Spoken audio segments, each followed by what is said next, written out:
General hospital నుంచి. ముందుగా అందరికీ విజయదశమి శుభాకాంక్షలు.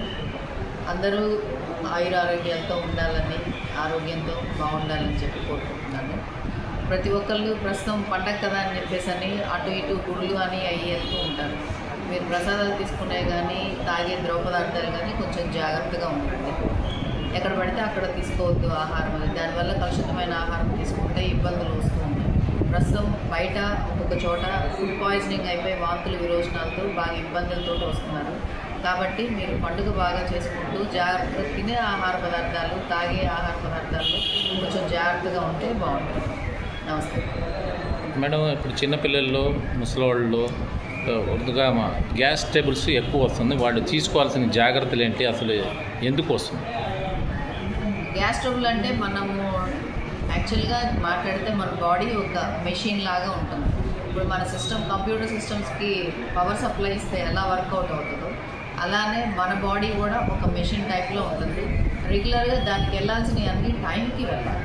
ఇప్పుడు ఫుడ్ తినేది ఇప్పుడు 7 గంటలకు కాఫీ, పాలు ఏదో ఒకటి తాగేదంటే 7 గంటలకి, 9-9:30కి టిఫిన్ తినడము, మళ్ళీ మధ్యలో 12 o'clockకి, మళ్ళీ 2 ఆ టైంలో తీసుకోవడం, 5 o'clockకి, 8 o'clock అట్లాగా ఒక రెగ్యులర్ సిస్టమ్ పెట్టుకొని మెయింటైన్ చేస్తే ప్రాబ్లం రాదు.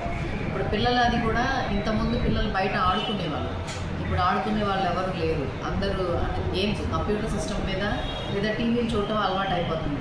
మమ్మీ నువ్వు అవి తీసుకురా, ఇది తీసుకురా అని చెప్పి ఇక్కడే కూర్చుంటారు, అన్నీ తెప్పించుకుని తింటారు. ఈవెన్ చేయి గడుపుకోవడానికి కూడా పిల్లలు బయటకు సింక్ దగ్గరికి వెళ్ళి వాళ్ళు తిన్న ప్లేట్లు కూడా పెట్టట్లేదు. దీనివల్ల సెడెంటరీ లైఫ్కి వెళ్ళిపోతున్నారు. ఫుడ్ ఎక్కువ తింటున్నారు, ఒబెసిటీ ఎక్కువ వస్తుంది. ఫుడ్ ఇంట్లో చేసి నచ్చట్లేదు, అన్నీ బయట నుంచి స్విగ్గీలు, జొమాటోలు బాగా వచ్చినాయి. ఇప్పుడు వాటి నుంచి ఫుడ్ తెచ్చుకుంటున్నారు. దానివల్ల ఇబ్బందులు ఎక్కువ అవుతున్నాయి. వెయిట్ పెరుగుతున్నారు, ఆరోగ్య సమస్యలు వస్తున్నాయి. పెద్దవాళ్ళు అయితే ఇంతకుముందు అన్ని పనులు చేసుకునేవాళ్ళు, టిఫిన్కి పిండిలన్నీ వేసుకునేవాళ్ళు, ఇల్లు అన్ని పనులు చేసుకునేవాళ్ళు, మొక్కలు నీళ్ళు పోసేవాళ్ళు. ఇప్పుడు అందరి పనులు వాషింగ్ మిషన్లు వచ్చినాయి, రోబోలు వచ్చినాయి, డిష్ వాషర్లు అన్నీ. అండ్ ఏది ఉన్నా సరే పని చేసుకోవడానికి తెచ్చేది కంటే ఫోన్ చేసేసి బయట ఉన్నారు, ఎక్కడ ఉన్నారు వాళ్ళ హస్బెండ్ అడిగి ఇవాళ టిఫిన్ ఏం చేయలేదు, టిఫిన్ తీసుకురమ్మని, లేదా పిండి లేదు పిండి తీసుకురమ్మని చెప్పేసి ఆ స్థితుల్లో ఉన్నారు. అలా కాకుండా మన పనులు మనం చేసుకొని అన్ని ఆహారం పదార్థాలు అంటే ఎక్కువ చేయమని అన్నట్ల ఆ బేసిక్ నీడ్ చేసుకుంటే మన ఇంట్లో మనం శుభ్రంగా చేసుకుంటే ఆరోగ్యం బాగుంటుంది. ఇప్పుడు ఈ స్కూల్ పిల్లలు కానివ్వండి, కాలేజీ పిల్లలు కానివ్వండి, ఎక్కువసేపు కూర్చుంటారు కదా, వాళ్ళకి గ్యాస్ వచ్చే ఛాన్సెస్ ఉన్నాయా? ఎక్కువసేపు కూర్చోవడం వల్ల రాదు. ఇప్పుడు మా ప్రొఫెషన్లో మేము పొద్దున్న సాయంత్రం దాకా కూర్చుంటాం కదండి. మనం తినాల్సిన ఫుడ్ తినాలి, లిక్విడ్స్ అవి బాగా తీసుకోవాలి, అప్పుడు గ్యాస్ సమస్య అనేది ఉండదు.